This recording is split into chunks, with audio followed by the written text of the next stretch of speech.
CM Siddaramaiah ಜಾತಿಗಣತಿ ವಿಚಾರದಲ್ಲಿ pop ಆಗಲು ಹೊರಟಿದ್ದಾರೆ.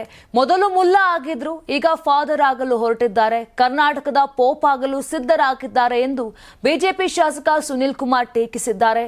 ಸಿಎಂ ಕಚೇರಿ ಕ್ರಿಶ್ಚಿಯನ್ ಮಿಷನರಿಗಳ ನೆರಳಲ್ಲಿ ಕೆಲಸ ಮಾಡುತ್ತಿದೆ. 47 ಉಪಜಾತಿ ಪಟ್ಟಿ ಕೈಬಿಡದೆ ಬಂದರೆ ಆಯೋಗಕ್ಕೆ ಜನ ಮುತ್ತಿಗೆ ಹಾಕಲು ದಿನ ಬರುತ್ತದೆ.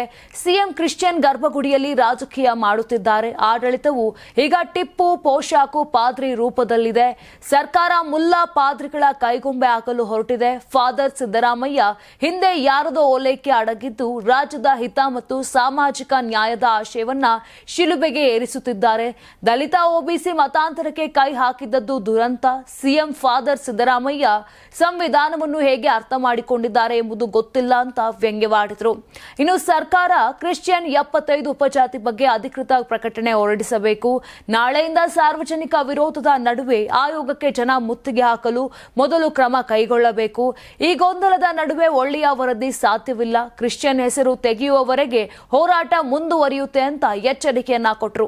ಇನ್ನು ಕಾಂಗ್ರೆಸ್ ಪಕ್ಷದಲ್ಲಿ 5 ಒಳಪಂಗಡಗಳಿವೆ. ಜನರ ಹೋರಾಟ ಅನಿವಾರ್ಯ.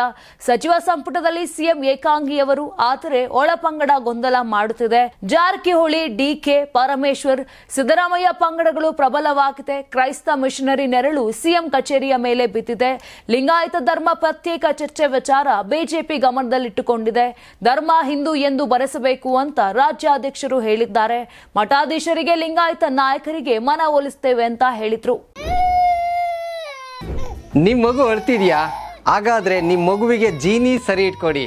ಯಾಕಂದ್ರೆ ಜೀನಿ ಸರಿ ಇಟ್ಟು ನಿಮ್ಮ ಮಗುವಿಗೆ 100% ಸರಿಯಾದ ಆಹಾರ. ನಿಮ್ಮ ಮಗು ನೆಮ್ಮದಿಯಾಗಿ ನಿದ್ದೆ ಮಾಡಬೇಕಾ, ದಷ್ಟಪುಷ್ಟವಾಗಿ ಬೆಳಿಬೇಕಾ? ಹಾಗಾದ್ರೆ ಜೀನಿ ಸರಿ ಇಟ್ಟು ಕೊಡಿ. ಎಲ್ಲಾ ಮೆಡಿಕಲ್ ಶಾಪ್ಗಳು, ದಿನಸಿ ಅಂಗಡಿಗಳು, ಸೂಪರ್ ಮಾರ್ಕೆಟ್ಗಳಲ್ಲಿ ಲಭ್ಯ. ನಮ್ಮ ಕರ್ನಾಟಕ ರಾಜ್ಯದಲ್ಲಿ ಕಳೆದ ವರ್ಷದ ನೀಟ್ ಮತ್ತು ಐಐಟಿ ಜೆಇಇ ಪರೀಕ್ಷೆಯಲ್ಲಿ ಸಾವಿರಾರು ಉಚಿತ ಮೆಡಿಕಲ್ ಹಾಗೂ ಐಐಟಿ ಸೀಟ್ಗಳನ್ನು ನೀಡಿರುವ ನಮ್ಮ ಹೆಮ್ಮೆಯ ಎಕ್ಸೆಲ್ ಅಕಾಡೆಮಿಕ್ಸ್ ವಿದ್ಯಾಸಂಸ್ಥೆಯಾಗಿದೆ.